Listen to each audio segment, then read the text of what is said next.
ಹಿರಿಯ ವಕೀಲ ಬಿಜೆಪಿ ಹಿರಿಯ ನಾಯಕರಾದ ರಾಜ್ಯೋತ್ಸವ ಪ್ರಶಸ್ತಿ ಪುರಸ್ಕೃತ ಎಂಕೆ ವಿಜಯಕುಮಾರ್ ಅವರು 82ರ ಪ್ರಾಯದಲ್ಲಿ ಶುಕ್ರವಾರ ರಾತ್ರಿ ಹೃದಯ ಅಪಘಾತದಿಂದ ನಿಧನ ಹೊಂದಿದ್ರು. ಮೃತರು ಇಬ್ಬರು ಪುತ್ರರನ್ನು ಅಗಲಿದ್ದಾರೆ. ಮನೆಯಲ್ಲಿ ಕುಸಿದು ಬಿದ್ದ ಅವರನ್ನು ತಕ್ಷಣ ಕಾರ್ಕಳದ ರೋಟರಿ ಆಸ್ಪತ್ರೆಗೆ ದಾಖಲಿಸಲಾಯಿತು. ಆದರೂ ಚಿಕಿತ್ಸೆ ಫಲಕಾರಿಯಾಗದೆ ಮೃತಪಟ್ಟರು. 1968ರಲ್ಲಿ ವಕೀಲ ವೃತ್ತಿಯನ್ನ ಪ್ರಾರಂಭಿಸಿದ ಅವರು ಬಡವರು, ಕೃಷಿ ಕಾರ್ಮಿಕರು ಮತ್ತು ಅಸಹಾಯಕ ಮಹಿಳೆಯರ ಪರ ಉಚಿತವಾಗಿ ವಾದ ಮಂಡಿಸುವ ಮೂಲಕ ಸಾಮಾಜಿಕ ಜಾಗೃತಿಯನ್ನ ಮೂಡಿಸಿದರು. ವಿಜ್ಞಾನ ಮತ್ತು ಕಾನೂನಿನಲ್ಲಿ ಪದವಿ ಪಡೆದವರು ಕಾನೂನು ಕ್ಷೇತ್ರದೊಂದಿಗೆ ಸಮಾಜ ಸೇವೆ, ಧಾರ್ಮಿಕ ಮತ್ತು ಪರಿಸರಾತ್ಮಕ ಚಟುವಟಿಕೆಗಳಲ್ಲಿ ಸಕ್ರಿಯವಾಗಿ ಇದ್ದರು. ಸಮಾಜಮುಖಿ ಸೇವೆಗಾಗಿ ರಾಜ್ಯೋತ್ಸವ ಪ್ರಶಸ್ತಿಯನ್ನು ಪಡೆದಿದ್ದವರು ಕಾರ್ಕಳದಲ್ಲಿಯೂ ವಿಧಾನಸಭಾ ಚುನಾವಣೆಯಲ್ಲಿಯೂ ಸ್ಪರ್ಧಿಸಿದ್ದರು. ಕಾರ್ಕಳದ ಬಿಜೆಪಿಯಲ್ಲಿ ಹಿರಿಯರಾಗಿ ಪಕ್ಷಕ್ಕೆ ಸಾಕಷ್ಟು ಕೊಡುಗೆಯನ್ನು ನೀಡಿದ್ದಾರೆ. ಬಿಜೆಪಿಯ ಹಿರಿಯ ಮುಖಂಡ, ನಮ್ಮೆಲ್ಲರ ಮಾರ್ಗದರ್ಶಕರು, ಕಾರ್ಕಳ ಬಿಜೆಪಿಯನ್ನು ಕಟ್ಟಿ ಬೆಳೆಸೋದರಲ್ಲಿ ವಿಶೇಷವಾದಂಥ ಪ್ರಯತ್ನವನ್ನು ಮಾಡಿದಂತಹ ನ್ಯಾಯವಾದಿಗಳಾದಂಥ ಎಂಕೆ ವಿಜಯಕುಮಾರ್ ಅವರು ನಿನ್ನೆ ನಮ್ಮನ್ನು ಅಗಲಿರುವಂಥದ್ದು ಅತ್ಯಂತ ದುಃಖವನ್ನು ಉಂಟು ಮಾಡಿರುವಂಥ ಸಂಗತಿ. ಒಬ್ಬ ವ್ಯಕ್ತಿ ಒಂದು ವಿಚಾರದಕ್ಕೆ ಬದ್ಧತೆಯಾಗಿ ಯಾವ ರೀತಿ ಕೆಲಸ ಮಾಡಬೇಕು ಅನ್ನೋದಕ್ಕೆ ಎಂಕೆ ವಿಜಯಕುಮಾರ್ ಒಂದು ಜೀವಂತವಾದಂಥ ಉದಾಹರಣೆ. ಈ ವಯಸ್ಸಿನಲ್ಲೂ ಕೂಡ ಅವರ ಲವಲವಿಕೆ, ಒಬ್ಬ ಸಣ್ಣ ಯುವಕನಿಂದ ಹಿಡಿದು ಹಿರಿಯರ ತನಕವೂ ಕೂಡ ಒಂದೇ ರೀತಿಯಾಗಿ ಎಲ್ಲರ ಜೊತೆಗೆ ಸಹಬಾಳ್ವೆಯನ್ನು ನಡೆಸಿ ಅತ್ಯಂತ ಯಶಸ್ವಿಯಾದಂಥ ಜೀವನವನ್ನು ಅವರು ನಡೆಸಿದರು. ಬಿಜೆಪಿಯ ಪಾಲಿಗಂತೂ ಅತ್ಯಂತ ತುಂಬ ಇಡೀ ಕಾರ್ಕಳದ ಒಂದು ಪ್ರೇರಣೆಯ ಕೇಂದ್ರ ಆಗಿದ್ದರು. ಅವರು ವಿಜಯಕುಮಾರು ಎಲ್ಲ ಚಟುವಟಿಕೆಯಲ್ಲೂ ಕೂಡ ವಿಜಯವನ್ನೇ ಗಳಿಸಿದರು. ಚುನಾವಣೆಯಲ್ಲಿ ಅವರು ಗೆಲ್ಲಿಲ್ಲ ಅನ್ನೋದು ಬಿಟ್ಟರೆ ಕಾರ್ಯಕರ್ತರ ಮನಸ್ಸಿಗೆ ಸದಾ ಹಚ್ಚೆಸರಾಗಿರುವಂಥ ಸಂಗತಿಗಳನ್ನು ಇವತ್ತು ಬಿಟ್ಕೊಟ್ಟಿದ್ದಾರೆ. ಇವತ್ತು ನಾನು ಶಾಸಕನಾಗಿದ್ದೇನೆ ಅಥವಾ ನಮ್ಮ ಗ್ರಾಮ ಪಂಚಾಯತಿ ಸದಸ್ಯರು ನೂರಾರು ಜನ ಕಾರ್ಕಳದಲ್ಲಿದ್ದಾರೆ ಅಂತ ಕೇಳಿದರೆ ಅದರ ಹಿಂದೆ ವಿಜಯಕುಮಾರ್ ಅಂತವರ ಪರಿಶ್ರಮ ಭಾಳ ದೊಡ್ಡದು ಅಂತ ಅಂದ್ಕೊಳ್ತೇನೆ. ಚುನಾವಣೆಯಲ್ಲಿ ಅವರು ಸೋತಿದ್ರೂ ಕೂಡ ಮುಂದಿನ ಯಾವ ಚುನಾವಣೆಯಲ್ಲೂ ಬಿಜೆಪಿ ಸೋಲಬಾರದು ಅನ್ನುವಂಥವರ ಭಾವನೆ ಮತ್ತು ಆ ನಿಟ್ಟಿನಲ್ಲಿ ಅವರು ಮಾಡಿದ್ದಂಥ ಪ್ರಯತ್ನ ಇವೆಲ್ಲವೂ ಕೂಡ ಸದ್ಯ ಹೆಸರಾಗಿರುವಂಥದ್ದು. ರಾಷ್ಟ್ರೀಯತೆಯ ವಿಷಯಗಳು ಬಂದಾಗ, ದೇಶದ ವಿಷಯ ಬಂದಾಗ ಪದೇ ಪದೇ ನಮ್ಮ ಹತ್ರ ಮಾತಾಡ್ತಾ ಅದು ಹಾಗಾಗಬೇಕು, ಇದು ಹೀಗಾಗಬೇಕು ಅನ್ನುವಂಥ ಸಂಗತಿಗಳನ್ನು ಅವರು ನೆನಪು ಮಾಡಿಕೊಟ್ಟಿರುವಂಥದ್ದು ತುಂಬ ಹಸಿರಾಗಿ ಉಳ್ಕೊಂಡಿದೆ. ಒಬ್ಬ ಹಿರಿಯ ನ್ಯಾಯವಾದಿಯಾಗಿ ಅವತ್ತಿನ ಕಾಲಘಟ್ಟದಿಂದ ಇವತ್ತಿನ ತನಕ ದೊಡ್ಡ ಪ್ರಮಾಣದಲ್ಲಿ ನ್ಯಾಯಾಲಯದಲ್ಲಿ 16 ಜನ ಶಿಷ್ಯರನ್ನು ಹೊಂದಿರುವಂಥ ಬಳಗ ಅವರು. ಅವರ ನ್ಯಾಯವಾದಿಯ ಹಿರಿತನಕ್ಕೆ ಕರ್ನಾಟಕ ರಾಜ್ಯೋತ್ಸವ ಪ್ರಶಸ್ತಿಯೂ ಕೂಡ ಇವತ್ತು ಸಿಕ್ಕಿತ್ತು. ಇವತ್ತು ಅವರು ನಮ್ಮನ್ನು ಅಗಲಿದ್ದಾರೆ ಎನ್ನುವಂಥದ್ದು ಅತ್ಯಂತ ದುಃಖದ ಸಂಗತಿ. ಬಹುಶಃ ಈ ನಷ್ಟವನ್ನು ಯಾರೂ ಕೂಡ ತುಂಬಲಿಕ್ಕೆ ಸಾಧ್ಯ ಇಲ್ಲ. ವಿಜಯಕುಮಾರ್ಗೆ ವಿಜಯಕುಮಾರೇ ಸಾಟಿ. ಅವರು ಕಳೆದ ಬಾರಿ ಚುನಾವಣೆಯಲ್ಲಿ ಹೇಳ್ತಾ ಇದ್ದಾರೆ, ನಮ್ಗೆ ನೆನಪಿದೆ, ನಂದಿದೆ ಕೊನೆಯ ಚುನಾವಣೆ, ಈ ಬಾರಿ ನಮ್ಮನ್ನು ಗೆಲ್ಲಿಸ್ಕೊಡಿ ಅನ್ನುವಂಥ ಮಾತನ್ನು ಹೇಳ್ತಾ ಏರ್ಪೋರ್ಟ್ನಲ್ಲಿ ನಾನು ಡಿಪಾರ್ಚರ್ ಗೇಟ್ನಲ್ಲಿದ್ದೇನೆ, ತುಂಬ ಜನ ಅರೈವಲ್ ಗೇಟ್ಗೆ ಬಂದಿದ್ದೀನಿ ಅನ್ನುವಂಥ ಹಾಸ್ಯದ ಮಾತುಗಳನ್ನು ಕೂಡ ಅವ್ರು ಹೇಳ್ತಾ ಇದ್ದಾರೆ. ಇವತ್ತು ಅವರು ಡಿಪಾರ್ಚರ್ ಆಗಿರುವ, ಅವರ ಭಾಷೆಯಲ್ಲಿ ಹೇಳಬೇಕು ಅಂದರೆ ಇವತ್ತು ಅವರು ಡಿಪಾರ್ಚರ್ ಆಗಿದ್ದಾರೆ.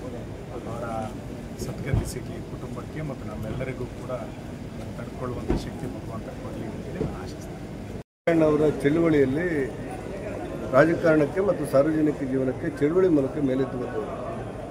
ಅನೇಕ ಜನಪರ ಚಳುವಳಿಯನ್ನು ರೂಪಿಸಿಕೊಳ್ಳುತ್ತಾ ಮತ್ತು JP ಅವರ ನೇತೃತ್ವದಲ್ಲಿ ತುರ್ತು ಪರಿಸ್ಥಿತಿಯ ಕಾರಣ ಜನಗಳನ್ನು ವಿರೋಧ ಮಾಡ್ತಾ ಒಂದು ಶಕ್ತಿಯಾಗಿ ರಾಜಕೀಯ ವ್ಯಕ್ತಿಯಾಗಿ ಬೆಳೆದು ನಿಂತು ನಂತರದ ದಿನಗಳಲ್ಲಿ ಜನತಾ ಪಕ್ಷದ ಮೂಲಕ, ಜನತಾ ದಳದ ಮೂಲಕ ಕಾರ್ಕಳ ಕ್ಷೇತ್ರದಲ್ಲಿ ಸುಮಾರು 3 ಬಾರಿ ಸ್ಪರ್ಧೆ ಮಾಡಿ, ನನಗಂತೂ 3 ಬಾರಿ ಸ್ಪರ್ಧೆ ಮಾಡಿ ಸ್ವಲ್ಪ ಅಂತರದಲ್ಲಿ ಪರಾಜಿತರಾದರೂ ಕೂಡ ಜನಸೇವೆಯನ್ನು ತನ್ನ ಬದುಕಿನ ಒಂದು ಭಾಗವಾಗಿ ಮಾಡಿಕೊಂಡು ಇಷ್ಟು ಎತ್ತರಕ್ಕೆ ಬೆಳೆದವರು.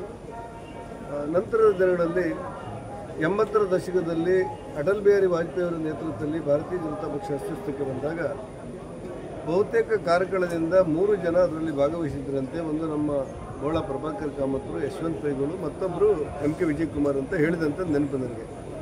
ಆ ಹಿನ್ನೆಲೆಯಲ್ಲಿ ಆ 80ರ ದಶಕದ ನಂತರ ಮತ್ತೆ ಭಾರತೀಯ ಜನತಾ ಪಕ್ಷದಲ್ಲಿ ಸಕ್ರಿಯವಾಗುತ್ತೆ. ಇವತ್ತಿನವರೆಗೂ ಕೂಡ ನಮ್ಮ ಇಲ್ಲಿ ಶಾಸಕರಾದ ಸುನೀಲ್ ಕುಮಾರ್ ಅವರಿಗೆ ಮತ್ತು ನಮ್ಮ ಇಡೀ ಜಿಲ್ಲೆಯ ನಮ್ಮ ಪಾರ್ಟಿಗೆ ಮಾರ್ಗದರ್ಶನ ಮಾಡ್ತಾ ಭಾಳ ಎತ್ತರಕ್ಕೆ ಬೆಳೆದು ಇವತ್ತು ನಮ್ಮನ್ನು ಅಗಲುವಂಥ ಪರಿಸ್ಥಿತಿ ಅನಿವಾರ್ಯವಾಗಿ ಬಂದುಬಿಟ್ಟಿದೆ.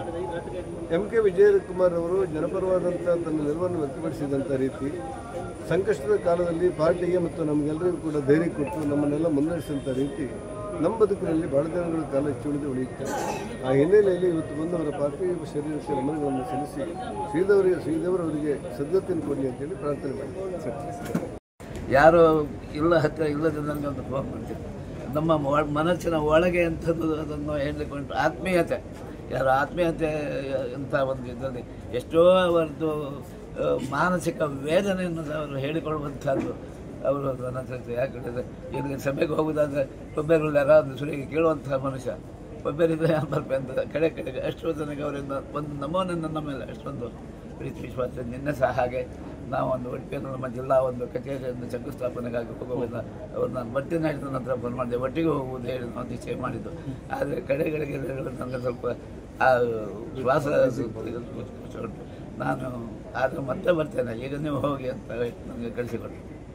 ಹಾಗೆ ಅಖೇರಿಯವರೆಗೆ ಸಹ ಅವರಿಗೆ ನಮ್ಮ ಪಕ್ಷದ ಒಂದು ಕಾರ್ಯಕ್ರಮದಲ್ಲಿ ಭಾಗವಹಿಸುವಂಥ ಅವಕಾಶ ಅವರಿಗೆ ಇತ್ತು. ಅದನ್ನು ಸಹ ನಮ್ಮ ಹಿರಿಯರು ಎಲ್ಲ ಪಕ್ಷದ ನಾಯಕರು ಅವರಿಗೆ ಸಹ ಕೊಟ್ಟು ದೇವರ ಎಂಥದ್ದು ನಾವು ಹೆದರಿ ಬರೋದಿಲ್ಲ, ಅವರಿಗೆ ಅದರಲ್ಲಿ ಭಾಗವಹಿಸಲಿಕ್ಕೆ ಆಗಲಿಲ್ಲ. ಅದು ಎಂಥದ್ದು ಹೇಳಿದ್ರೆ ಇವತ್ತು ನಮ್ಮನ್ನೆಲ್ಲ ನಾವು ಅವರು ಹೋಗಿದ್ದಾರೆ. ಅವರ ಆತ್ಮಕ್ಕೆ ಶಾಂತಿ ಸಿಗಬೇಕು. ಅವರು ಏನು ಇಲ್ಲಿ ಅವರು ಯಾವ ಧೋರಣೆಯಲ್ಲಿ ರಾಜಕೀಯ ಪಕ್ಷವನ್ನು ಕಟ್ಟಿದ್ದಾರೆ ಅದರ ಬಗ್ಗೆ ಎಷ್ಟು ಪ್ರೀತಿ ವಿಶ್ವಾಸ ಅವರಿಗಿತ್ತು, ಅದನ್ನು ಆ ರೀತಿಯಲ್ಲಿ ನಮ್ಮ ದೇವರು ನಡೆಸಿಕೊಡಲಿ, ಅದೆಲ್ಲ ನಿಜವಾಗಲಿ ಚರ್ಚೆ ಆಗಲಿ ಹೇಳುವಂಥದ್ದು ಅವರಿಗೆ. MK ವಿಜಯಕುಮಾರ್ ನಿನ್ನೆ ನಿಧನ ಹೊಂದಿದ್ದಾರೆ. ನಮ್ಮ ಸಂಬಂಧ ತುರ್ತು ಪರಿಸ್ಥಿತಿ, ಅವರು ಈ ತುರ್ತು ಪರಿಸ್ಥಿತಿಗೆ ವಿರೋಧಿ ಆಗಿದ್ದರು. ನಾವು ಅದರಲ್ಲಿ ಸಕ್ರಿಯವಾಗಿದ್ದೆವು. ನಮ್ಮ ಅನೇಕ ಕೋರ್ಟ್ ಕೇಸುಗಳು ಎಮರ್ಜೆನ್ಸಿ ಬಗ್ಗೆ ಅವರು ನಮ್ಮನ್ನು ಕರೆದು ನಾನು ಅದನ್ನು ಫೇಸ್ ಮಾಡ್ತೇನೆ, ನಿಮ್ಮ ಬಗ್ಗೆ ನಾನು ವಕಾಲತ್ತಾಗ್ತೇನೆ ನಿಮಗೆ ಹೇಳಿದಂಥ ಮನುಷ್ಯ ಅವರು. ಕಾರಣ ದೇಶದ ಜಾಗೃತಿ ಬಗ್ಗೆ ಅವರು ಜಯಪ್ರಕಾಶ್ ನಾರಾಯಣ ಎಸ್ ಬಲವಾದರು. ಹಾಗೆ ಇಲ್ಲಿ ಅವರ ಬೇರೆ SP ಪಕ್ಷ ಎಲ್ಲ ಇಲ್ಲದೇ ಇದರಿಂದ ಅವರು ಒಂದು 78ರಲ್ಲಿ ನಮ್ಮ ಪಕ್ಷಕ್ಕೆ ಜಾಯ್ನ್ ಆದರು, ಜನಸಂಘಕ್ಕೆ ಜಾಯ್ನ್ ಆದರು. 80ನೇ ಇಸ್ವಿಯಲ್ಲಿ ನಮ್ಮದು ಜನಸಂಘ ಮತ್ತು ಅದರಲ್ಲಿ ಕೇಂದ್ರದ ಮಂತ್ರಿಮಂಡಲದಲ್ಲಿ ಭಾಗವನ್ನು ಮಾಡಿದ್ದು ಮೇಲೆ ವಾಜಪೇಯಿ ಇರ್ಬೋದು ಪ್ರಧಾನಮಂತ್ರಿ ಆದಮೇಲೆ ಅದು ಅವರದ್ದು ರಾಜ್ಯಕ್ಕೆ ನ್ಯಾಷನಲ್ ಪಾಲಿಟಿಕ್ಸ್ನ ಪ್ರಕಾರ ನಾವು ನಮ್ಮ ಪಕ್ಷ ಮತ್ತು ಪಕ್ಷ ನಾವು ಮೇಲೆ ಪಕ್ಷ ಮಾಡಿದ್ದೆವು. ನಮ್ಮ ಜನತಾ ಪಕ್ಷ ಇದ್ದದ್ದು ನಮ್ಮ ಭಾರತೀಯ ಜನತಾ ಪಕ್ಷ ಹೇಳಿ 80ನೇ ಇಸ್ವಿ 1980ರಲ್ಲಿ ಈ 80 ಅಖಿಲ ಭಾರತ ಅಧಿವೇಶನ ಮುಂಬೈಯಲ್ಲಿ ನಡೆಯಿತು. ಅದಕ್ಕೆ ನಾನು MK ವಿಜಯಕುಮಾರ್, ಯಶವಂತ್ ಪೈ 3 ಮಂದಿ ಸಹ ಅಧಿವೇಶನಕ್ಕೆ ಅಲ್ಲಿ ಎಲ್ಲರಿಗೆ ಒಂದು ಪರಿಚಯ ಮಾಡಿಸಿದ್ದೆವು. ಯಾಕಂದರೆ ವಿಜಯಕುಮಾರ್ ಹೇಳಿದ ಒಬ್ಬ ದೊಡ್ಡವಾಗ ಅವರು ಅಷ್ಟು ದೊಡ್ಡ ಕ್ರಿಮಿನಲ್ ನಮ್ಮ ಇದರ ಪ್ರಕಾರ ಸುಪ್ರೀಂ ಕೋರ್ಟ್ನ ಲಾಯರ್ ಅಷ್ಟು ಅವರಿಗೆ ಅಷ್ಟು ನಮ್ಮನ್ನು ವಿಚಾರವಂತರು, ಅವರು ಪ್ರತಿಭಾವಂತರು. ಹಾಗೆ ಅವರು ನಮ್ಮ ಒಟ್ಟಿಗೆ ಒಂದು ಸಾಮಾಜಿಕ ಸ್ಥಾನಮಾನದಲ್ಲಿ ಸಿಕ್ತಂಥ ಮತ್ತು ಒಳ್ಳೆಯವರಿಗೆ ಮಿತ್ರರುಗಳು ನಮ್ಮ ಪಕ್ಷದಲ್ಲಿ ಅವರಿಗೆ ಸಿಕ್ಕಿದ್ದು. ನಾವೆಲ್ಲ ಅವರ ಮಾತಿಗೆ ಒಳ್ಳೆ ನಮಗೆ ನಾಯಕರು ಸಾಕಬೇಕಿತ್ತು. ಇವರ ನಾಯಕತ್ವವನ್ನು ನಾವು ಅದನ್ನು ಗಣನೆಗೆ ತೆಗೆದುಕೊಂಡು ಇದಕ್ಕೆ ಈ ಪಕ್ಷದ ನಾಯಕತ್ವವನ್ನು ಕೊಟ್ಟೆವು. ನಮ್ಮ ಪಕ್ಷದ BJP ಪಕ್ಷದ ಅಧ್ಯಕ್ಷರನ್ನಾಗಿ ಮಾಡಿ 3 ಸರ್ತಿ ಅವರಿಗೆ ಚುನಾವಣೆಗೆ ನಿಲ್ಲಿಸಿದ್ದು, 1 ಸರ್ತಿ MLC ಚುನಾವಣೆಗೆ ಅವರು ನಿಂತಿದ್ದಾರೆ.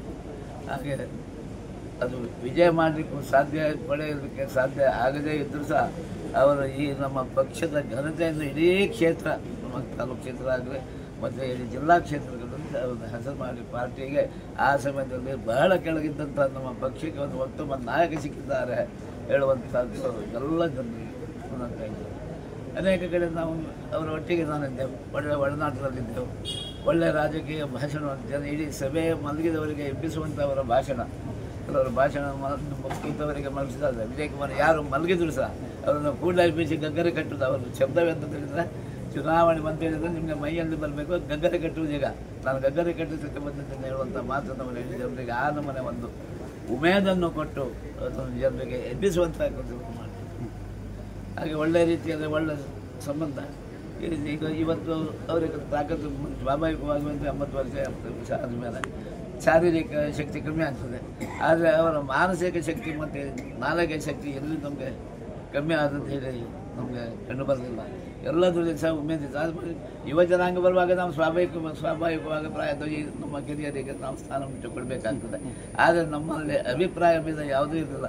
ಯಾವ ಮಾತಿಗೂ ಅವರು ಹೇಳಿದಾಗ ಇವತ್ತು ಇಷ್ಟು ದೊಡ್ಡ ಪಾರ್ಟಿ ನಮ್ಮದು ಎದುರಿಸ ನಮ್ಮ ಕ್ಷೇತ್ರದಲ್ಲಿ ಅವರ ಮಾತಿಗೆ ಒಂದು ಬೆಲೆ ಕೊಟ್ಟು ಕಾರ್ಯ ಕೊಟ್ಟು ಇವತ್ತು ಸಹ ಅವರ ಮಾತಿಗೆ ನಂಬುವಂಥದ್ದು ಭಾಳ ಒಂದು ಇಷ್ಟ ಎಲ್ರಿಗೂ ಕೂಡ. ಅದರಲ್ಲಿ ಕೂಡ ಅವರು ಯಾವಾಗ ಲಾ ಪ್ರೊಫೆಷನ್ಗೆ ಇಳಿದ್ರು ಅಂದಿನಿಂದ ಫಸ್ಟ್ ಮೋಟೋನೇ ಅವರ ಟ್ರೈನ್. ರಾಜಕೀಯದಲ್ಲಿ ಇದ್ದರೂ ಕೂಡ ಅವರು ಅವರ ಕಾನೂನು ವೃತ್ತಿಗೆ ಹೆಚ್ಚಿನ ತುಂಬು ಕೊಡುವಂಥ ಕೆಲಸ ಮಾಡ್ತಾಯಿದ್ರು. ಅದರಿಂದಾಗಿ ಅವರ ಫ್ರೆಂಡ್ಸ್ಗೆ ಅವರಲ್ಲಿ ಬಹಳ ಅಭಿಮಾನ, ಪ್ರೀತಿ. ರಾಜಕೀಯವಾಗಿ ನಾನು ಮತ್ತು ಬೇರೆ ಬೇರೆ ಪಕ್ಷದಲ್ಲಿ ಬೆಳೆದವರು. ನಾನು ವೀರಪ್ಪ ಮೊಯ್ಲಿಯವರ ಶಿಷ್ಯ, ಅವರು BJP. ಆದರೆ ಒಂದು ದಿನ ಕೂಡ ನಮ್ಮೊಳಗೆ ನಾಮಕರಣ ಬರಲಿಲ್ಲ. ವೀರಪ್ಪ ಮೊಯ್ಲಿಯವರಿಗೆ 22ರಿಂದ ಚುನಾವಣೆಯಲ್ಲಿ ನಾನು ಇವತ್ತು ಕೆಲಸ ಮಾಡುವಾಗ ನಾನು ಮೂಡುಬಿದಿರೆಯಲ್ಲಿ ಇದ್ದರೂ ಕೂಡ ವೀರಪ್ಪ ಮೊಯ್ಲಿಯವರು ಮೂಡುಬಿದಿರೆಯವರು. ನಮಗೆ ಆ ನಂಟು ಬಾಲ್ಯದಿಂದು ರಾಜಕೀಯವಾಗಿ ನಾನು ಕಾರ್ಕಳಕ್ಕೆ ಬಂದು ಅವರೊಟ್ಟಿಗೆ ಕೆಲಸ ಮಾಡ್ತೇನೆ. ಒಂದು ಕೂಡ ದಿನ ಕೂಡ ನನಗೆ ನನ್ನ ಭಾವ ಕೇಳಿಲ್ಲ, ನೀನು ಯಾಕೆ ಕಾಂಗ್ರೆಸ್ಗೆ ಹೋಗಿದ್ದೀಯಾ ಅಂತ ಕೇಳಿಲ್ಲ. ನನ್ನ ರೈವಲೊಟ್ಟಿಗೆ ನೀನು ಕೆಲಸ ಮಾಡ್ತೀಯ ಅಂತ ಕೂಡ ಕೇಳಿಲ್ಲ. ಕಾಪಿಯವರ ಮನೆಯಲ್ಲಿ ಕೂತು ನಾನು ವೀರಪ್ಪ ಮೊಯ್ಲಿಯವರೊಟ್ಟಿಗೆ ಕೆಲಸ ಮಾಡಲಿಕ್ಕೆ ಹೋಗ್ತಾ ಇದ್ದಂಥ ದಿನಗಳು ಕೂಡ ಇತ್ತು. ಅದನ್ನು ಕೂಡ ಒಂದು ದಿನ ಕೂಡ ನಮ್ಮೊಳಗೆ ಯಾವುದೇ ರೀತಿಯ ಯಾಕೆಂದರೆ ನನ್ನ ತಂದೆಯ ಮೇಲೆ ಭಾಳ ಅಭಿಮಾನ. ವಿಜಯಕುಮಾರ್ ಮಾವ ನನ್ನ ತಂದೆ ಬನಾರಸ್ ವಿಶ್ವವಿದ್ಯಾಲಯದಲ್ಲಿ ಕಲ್ತವರು. ಆದ್ದರಿಂದ ಇವರಿಗೆ ಎಲ್ಲ ಹರಿಯಣ್ಣರಿಗೆ ಅವರದ್ದು ಭಾಳ ಇಷ್ಟ. ನನ್ನ ತಂದೆಯ ಇಂಗ್ಲೀಷ್ ಲ್ಯಾಂಗ್ವೇಜ್ ಎಲ್ಲ, ಆಮೇಲೆ ಕ್ರಿಕೆಟ್ ತಂದೆಯದ್ದು. ಹಾಗೆ ಅವರಿಗೆ 3 ಜನ ಮಾವನಿದ್ರು. ಇದ್ದರೂ ನನ್ನ ತಂದೆ ಭಾಳ ಪ್ರೀತಿಯ ಮಾವ. ಇವತ್ತು ಅವರು ಕೃಷಿ ಮಾಡುವಂಥ ಕೆರವಾಶೆ ಅದು ನನ್ನ ತಂದೆಯ ಹತ್ತಿರ ಇದ್ದದ್ದು. ನಮ್ಮಲ್ಲಿ ಜೈಲಿನಲ್ಲಿ ಅಳಿಯಕತ್ತು. ನನ್ನ ತಂದೆ ನಿಧನ ನಂತರ ಆ ಭೂಮಿಯನ್ನು ನಾವು ಅವರಿಗೆ ಬಿಟ್ಟುಕೊಟ್ಟಿದ್ದೇವೆ. ವಿದೌಟ್ ಕೋರ್ಟಿಗೆ ಬಿಟ್ಟಲ್ಲಿಗೆ ಹೋಗಲಿಲ್ಲ. ಸಂಡೆ ತೀರಿ 15 ದಿನದ ಒಳಗೆ ಆ ಭೂಮಿಯನ್ನು ಅವರಿಗೆ ಬಿಟ್ಟುಕೊಡುವಂಥ ಕೆಲಸ ನಾವು ಕೂಡ ಮಾಡಿದ್ದೇವೆ. ಬಾಲ್ಯದಿಂದಲೂ ಕೂಡ ನಾವು ಭಾಳ ಹೊತ್ತಿಗೆ ಬೆಳೆದವರು. ಅವರು ಕೋರ್ಟ್ ಅನಾಯಸೇನ ಮರಣಂ ವಿನಾ ದೈನ್ಯನ ಜೀವನಂ ದೇಹಾಂತೆ ತವ ಸಾನ್ನಿಧ್ಯಂ ದೇಹಿಮೇ ಪರಮೇಶ್ವರ. ಖಂಡಿತ ಒಂದು ಅರ್ಥಪೂರ್ಣ ಬದುಕನ್ನು ಬದುಕಿದ್ದಾರೆ. ಇದು ಯಾರಿಗೂ ಕೂಡ ಕಿಂಚಿತ್ತು ಒಂದು ಹನಿಯಷ್ಟು ಕೂಡ ಋಣವನ್ನು ಅವರು ಆರ ಭುಜಕ್ಕಂ ಭಾರವಾಗಿಸ್ತದೆ. ಆರ ಹೆಗಲಿಗೆ ತನ್ನ ಜವಾಬ್ದಾರಿ ಹೊರಿಸದೆ ಅವರು ಬಂದಷ್ಟೇ ಅನಾಯಾಸವಾಗಿ ಸಾವನ್ನು ಸ್ವೀಕಾರ ಮಾಡಿ ನಡೆದು ಹೋಗಿದ್ದಾರೆ. ನಮಗೆ ಬಹಳ ದುಃಖ ಆಗ್ತದೆ. ಇದು ಖಂಡಿತವಾಗಿ ಅಂಥೊಬ್ಬ ನಾಯಕ ನಮಗೆ ಅಗತ್ಯ ಇತ್ತು. ವಿಷಯ ನನಗೆ ವೈಯಕ್ತಿಕವಾಗಿ ಋಣ ಇದೆ. ನಾನು ಚುನಾವಣೆ ನಿಂತಾಗ ತುಂಬ ಅವರು ಅನುಭವಸ್ಥರು. ಅವರು ನನಗೆ ತಮಾಷೆಯಲ್ಲಿ ಹೇಳ್ತಿದ್ರು, ನನಗೆ ಗೆದ್ದು ಅನುಭವ ಇಲ್ಲ ಗುರುಮೇಲೆ, ಸೋತು ತುಂಬ ಅನುಭವ ಇದೆ. ಹಾಗಾಗಿ ಈ ಥರ ಮಾಡಿ ಅಂದರೆ ತುಂಬ ಒಂಥರ ನನ್ನ ಚುನಾವಣೆ ಹೊತ್ತಲ್ಲಿ ನನಗೆ ಬಹುಶಃ ಒಂದು 3-4 ಸಲ ಫೋನ್ ಮಾಡಿದ್ರು. ಹಾಗೆ ಮಾಡಿ ಹೀಗೆ ಮಾಡಿ, ನೀವು ನಿಮ್ಮ ಲ್ಯಾಂಗ್ವೇಜು ಬಾಡಿ ಲ್ಯಾಂಗ್ವೇಜ್ ಎಲ್ಲ ಕೌಂಟ್ ಆಗ್ತದೆ ರಾಜಕಾರಣದಲ್ಲಿ. ಯಾರು ಹೇಳ್ತಾರೆ ಈ ಕಾಲದಲ್ಲಿ? ಇಲ್ಲಿ ಕೂತ್ಕೊಂಡು ಮತ್ತೊಂದು 2 ಸಭೆಗೆ ಕೂಡ ಬಂದಿದ್ದರು. ಭಾಳ ಚೆಂದ ಮಾತಾಡಿದರು, ನಮ್ಮ ಬಗ್ಗೆ ಚೆಂದ ಮಾತಾಡಿದರು. ಇದನ್ನೆಲ್ಲ ಈ ನೆನಪುಗಳು ಮತ್ತೆ ಮತ್ತೆ ನಮ್ಮನ್ನು ಕಾಡ್ತಾ ಇರ್ತದೆ. ಹಾಗಾಗಿ ಈ ಪಕ್ಷ ಅವರು ಋಣಿಯಾಗಿರಬೇಕು. ವೈಯಕ್ತಿಕವಾಗಿ ನಾನು ಅವರು ಋಣಿಯಾಗಿರಬೇಕು ಅಂತ ಹೇಳ್ತಾ ಭಗವಂತ ಅವರ ಆತ್ಮಗೆ ಸದ್ಗತಿಯನ್ನು ಕೊಡಬೇಕು. ಅಷ್ಟು ಮಾತ್ರ ಅಲ್ಲ, ವಿಶೇಷವಾಗಿ ಅವರ ಮಕ್ಕಳು, ಅವರ ಶ್ರೀಮತಿಯವರು ತೀರು ಹೋಗಿದ್ದಾರೆ. ಅದಕ್ಕೂ ಆವಾಗ ನಾನು ಬಂದಿದ್ದೆ. ಮಕ್ಕಳಿದ್ದಾರೆ, ತುಂಬ ದುಃಖದಲ್ಲಿದ್ದಾರೆ. ಅವರಿಗೂ ಕೂಡ ಶಕ್ತಿಯನ್ನು, ಆ ದುಃಖವನ್ನು ತಡೆಯುವಂಥ ಶಕ್ತಿಯನ್ನು ಭಗವಂತ ಕೊಡಲಿ ಅಂತ ಹೇಳ್ತಾ ಇವತ್ತು ಜನಮಾನಸ ಇಲ್ಲಿ ತುಂಬ ತಿರುಗ್ತಾ ಇದೆ. ಇದು ಅವರು ಹೇಳ್ತಾರೆ, ಶರಣರ ಗುಣವನ್ನು ಮರಣದಲ್ಲಿ ಕಾಣುತ್ತೇವೆ. ಇದು ಅವರು ಈ ಪಡೆದುಕೊಂಡಂಥ ಖ್ಯಾತಿ. ಬಹುಶಃ ನೇರವಾಗಿ ಬದುಕಬೇಕಂತ ಮನುಷ್ಯ. ನಮಗೆ ಗೊತ್ತಿಲ್ಲ, ನಮಗೆ ಆ ರೀತಿ ಬದುಕಲಿ ಆಗ್ತದೆಲ್ಲೋ ಗೊತ್ತಿಲ್ಲ. ಆದರೆ MK ವಿಜಯಕುಮಾರ್ ಅವರು ನಮ್ಮ ನಾಯಕರು ನೇರವಾಗಿ ಬದುಕಿದ್ದಾರೆ. ಹೇಳ್ತಾರೆ, ನುಡಿದಂತೆ ನಡೆದವನ ಅಡಿಗೆಯನ್ನು ನಮನ ಅಂತೇಳಿ. ಹಾಗಾಗಿ ಹೇಳ್ತಾರೆ, ನುಡಿಯೇ ಚೆನ್ನ ನಡೆದು ತೋರಿ, ನಡೆಯೇ ಚೆನ್ನ ನುಡಿದು ತೋರಿ ಅಂತೇಳಿ. ಹಾಗೆ ಎರಡೂ ಕೂಡ ನುಡಿ ಮತ್ತು ನಡೆಯಲ್ಲಿ ಸಮತೂಕವನ್ನು ಒಂದು ಅವರು ಕಾಪಾಡ್ಕೊಂಡು ಬಂದಿದೆ. ಅದು MK ವಿಜಯಕುಮಾರ್ ಅಂತ ಹೇಳ್ತಾರೆ. ಮತ್ತೊಮ್ಮೆ ಅವರ ಆತ್ಮಕ್ಕೆ ಶಾಂತಿಯನ್ನು ಕೊಡ್ತೀನಿ. ನಮಸ್ಕಾರ.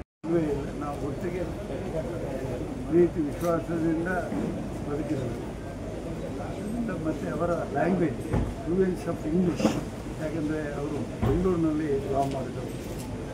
ಅವರ ತಂದೆ ದೊಡ್ಡ ಸಂಸ್ಕೃತ ವಿದ್ವಾನ್, ಆದ್ದರಿಂದ ಇಂಗ್ಲೀಷ್ನಲ್ಲಿ ಭಾಳ ದೊಡ್ಡ ಹಿಡಿತ ಇತ್ತು. ಅವರು ಯಾವಾಗಲೂ ಒಂದು ಕಾಲೇಜಿನಲ್ಲಿ ಫಂಕ್ಷನ್ಗೆ ಹೋದರೆ ಇಂಗ್ಲೀಷ್ನಲ್ಲಿ ಮಾತಾಡಿದರೆ ಅದರದ್ದೊಂದು ಲ್ಯಾಂಗ್ವೇಜಿನ ಹಿಡಿತವೇ ಬೇರೆ. ಅದರಿಂದ ಎಲ್ಲ ಅವರ ಪ್ರೊಫೆಸರ್ಸ್ ಭಾಳ ಖುಷಿ ಪಡ್ತಾಯಿದ್ರು. ಅವರ ಫ್ರೆಂಡ್ಸ್ ಈಗಲೂ ಕೂಡ ಹೇಳ್ತಾರೆ, ನಾನು ಅದರ ಬೆಳಗ್ಗೆಯಿಂದ ಮಾತಾಡುವಾಗ ಹೇಳ್ತೀನಿ. ದಾಮೋದರ್ ಕಿಣಿಯವರು ಒಂದು ದಿವಸ ಭಾಷಣ ಕೇಳಿ ಅವರನ್ನು ದೇಶ್ ವಿಜಯ್ ಕುಮಾರ್ ಅಂತ ಹೇಳಿ ಬೆನ್ನು ತಟ್ಟಿದ್ದಾರೆ. ಹಾಗೆ ಅವರ ಒಂದು ವಾಗ್ಮಿ ಇಂಗ್ಲೀಷ್ನಲ್ಲಿ ದೊಡ್ಡ ಹಿಡಿತಾ ಇತ್ತು.